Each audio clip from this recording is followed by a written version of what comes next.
भक्तों पर सदैव कृपा करते रहते हैं। जो जैसे भजता है भगवान वैसे ही प्राप्त होते हैं। और कलयुग की भी कई ऐसी घटनाएं हैं। कलयुग में भगवान सबसे सरल हैं।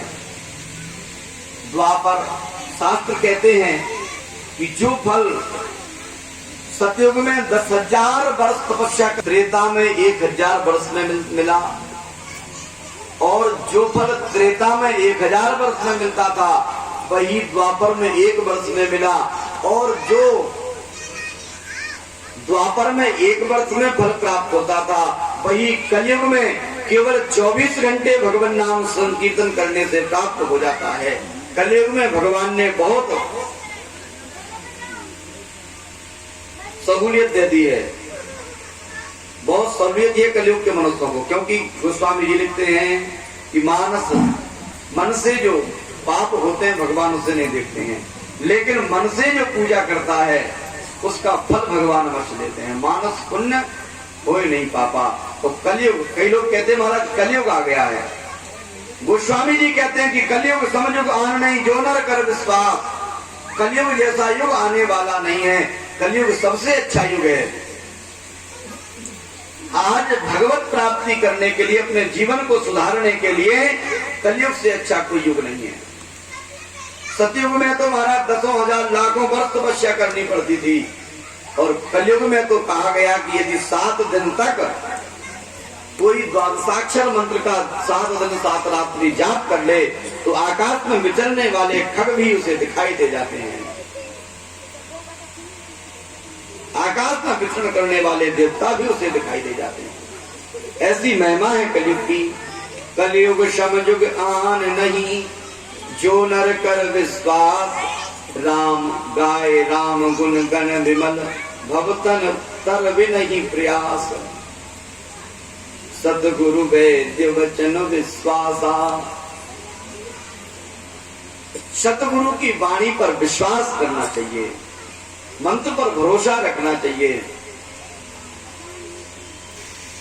महाराष्ट्र में एक भक्त हुए नामदेव, इनके नाना थे वामदेव।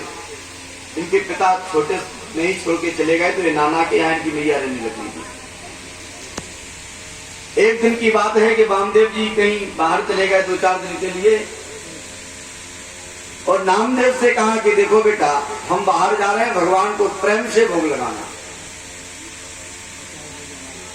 और भोग लगाते हैं, बढ़िया दूध को गर्म करते हैं और ठंडा करते हैं, चीनी मिलाते हैं, उसमें भगवान के सामने रख देते हैं। पर्दा को बंद करते हैं। जब पर्दा खोलते हैं कि दूध जैसा का तैसा रखा, फिर पर्दा हटाते हैं तो दूध जैसा ही मिला। फिर ले गया उसे, फिर खोलाया, लगता है हमने ठीक से उबाला नहीं, दूध को खोलाया नहीं। फिर खोलाते हैं दूध को, फिर चीनी मिलाते हैं, फिर ठंडा करते हैं, फिर रखते हैं, फिर भी भगवान ने नहीं पाया।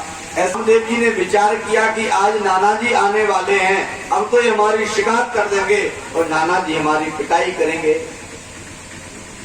आज तो दूध का कटोरा सामने रखा, एक चाकू उठा ली हाथ में, कहा यदि आप इस दूध का भोग नहीं लगाओगे तो मैं अपना गला काट दूंगा। तो भगवान प्रसन्न हो गए, तो प्रसन्न होकर के उस दूध के गिलास को उठा करके पीने लग गए हैं। अब नामदेव जी कहते हैं प्रभु पूरा ही पी जाओगे क्या, कुछ हमको भी तो छोड़ दो। ऐसे भक्त हुए नामदेव जी। एक दिन नामदेव जी रोटी बना रहे थे। नामदेव जी एक दिन रोटी बना रहे थे और रोटी बनाते बनाते एक कुत्ता आ गया और कुत्ता उन रोटियों को लेकर के दौड़ा। तो नामदेव जी घी की कटोरी लेकर के पीछे दौड़ रहे, प्रभु घी लगा के तो भगवान उस कुत्ते से भी प्रकट हो गए। भगवान कहते हैं जहां मेरे भक्त का विश्वास दृढ़ होता है मैं वहीं प्रकट हो जाता हूँ।